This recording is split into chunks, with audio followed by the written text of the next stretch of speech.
Capítulo 1. Judas, um escravo de Jesus, o ungido, e irmão de Tiago, aqueles que são chamados, os mesmos que são amados por Deus, o Pai, e são guardados seguros por Jesus, o ungido. Que a misericórdia de Deus seja real para vocês, e que a sua paz e amor sejam multiplicados. Amados, enquanto estava sendo diligente em escrever-lhes a respeito da salvação que temos em comum, senti a necessidade de fazê-lo para encorajá-los a lutar para continuarem na fé que foi de uma vez por todas dada àqueles separados por Deus. Porque há certos homens que se infiltraram secretamente, os mesmos a respeito dos quais se escreveu nos tempos antigos, que sofrerão a punição que há de vir. Esses são homens irreverentes que distorcem a graça do nosso Deus para justificar comportamento sexual impuro e que se recusam ao governo de Deus sobre eles, ou seja, o senhorio de Jesus o ungido. Agora, quero lembrar-lhes, ainda que vocês já tenham compreendido todas essas coisas, que o Senhor, tendo resgatado um povo das terras do Egito, destruiu depois aqueles que não criam. E mesmo os anjos que não permaneceram na sua própria esfera de autoridade, mas antes deixaram seu próprio lugar, ele os tem mantido perpetuamente presos com correntes na escuridão, até o julgamento do grande dia.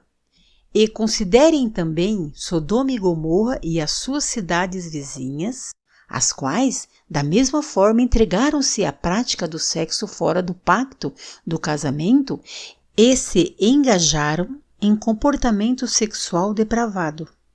Esses são colocados como exemplos diante de nós por sofrerem a sentença judicial do fogo eterno. Ainda assim, da mesma forma, esses povos também, seguindo suas imaginações impuras, corromperam seus corpos através de pecados sexuais, rejeitaram a autoridade de Deus e até lançaram insultos aos seres celestiais gloriosos. Em contraste a isso, Miguel, o arcanjo, quando disputava com o diabo sobre o corpo de Moisés, não se atreveu a falar caluniosamente contra ele, mas disse: "O Senhor repreenda você." Mas essas pessoas falam caluniosamente sobre seres dos quais realmente não conhecem nada a respeito e pervertem a si mesmos nas práticas impuras, que eles conhecem instintivamente como animais, sem a habilidade de raciocinar. Ai deles, pois seguiram o caminho de Caim, correram sem qualquer cuidado para o erro de Balaão, que exerceu seu ministério por ganhar dinheiro, e serão destruídos como foi Corá, por se opor àqueles a quem Deus estava verdadeiramente usando. Quando vocês comem uma refeição juntos na expressão do amor de Deus, essas pessoas estão lá, bem no seu meio, como recifes ocultos, destemidamente servindo a si mesmas. São como nuvens que não chovem, levados para cá e para lá, pelo vento. São como árvores de outono sem fruto, estando 2 vezes mortas, que serão arrancadas pela raiz. Além disso, eles são como ondas furiosas no mar, espumando a sua própria vergonha. Eles são como estrelas sem rumo fixo, para quem as trevas lá fora estão reservadas durante a época do reino.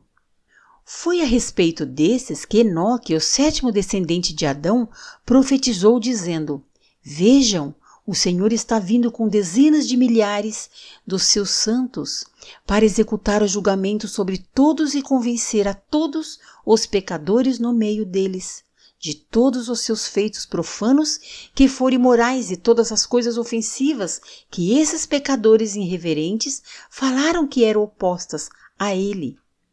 Esses são murmuradores, os quais, estando descontentes, seguem seus próprios desejos carnais e, através de sua fala, exageram sua própria condição espiritual e adulam outros para ganhar vantagem para si mesmos. Mas vocês, amados, lembrem-se que esses foram descritos anteriormente pelas palavras dos enviados de nosso Senhor Jesus, o ungido. Explicaram a vocês que nos últimos tempos haveriam enganadores que de fato estariam seguindo seus próprios desejos profanos e sexualmente impuros. Esses são os que separam seus próprios grupos de seguidores que estão sendo motivados pela alma e não se apegando ao espírito. Mas vocês, amados, estejam edificando a si mesmos na sua fé mais santa, orando no Espírito Santo, mantenham-se no amor de Deus, recebendo assim continuamente a misericórdia do nosso Mestre Jesus, o ungido, aproveitando desse modo os resultados da vida eterna de Deus. De algumas das pessoas anteriormente mencionadas, tenham misericórdia, mas usam o discernimento, e resgatem alguns com temor, arrancando-os do fogo, ainda que abominem suas vestimentas manchadas pelo comportamento carnal deles.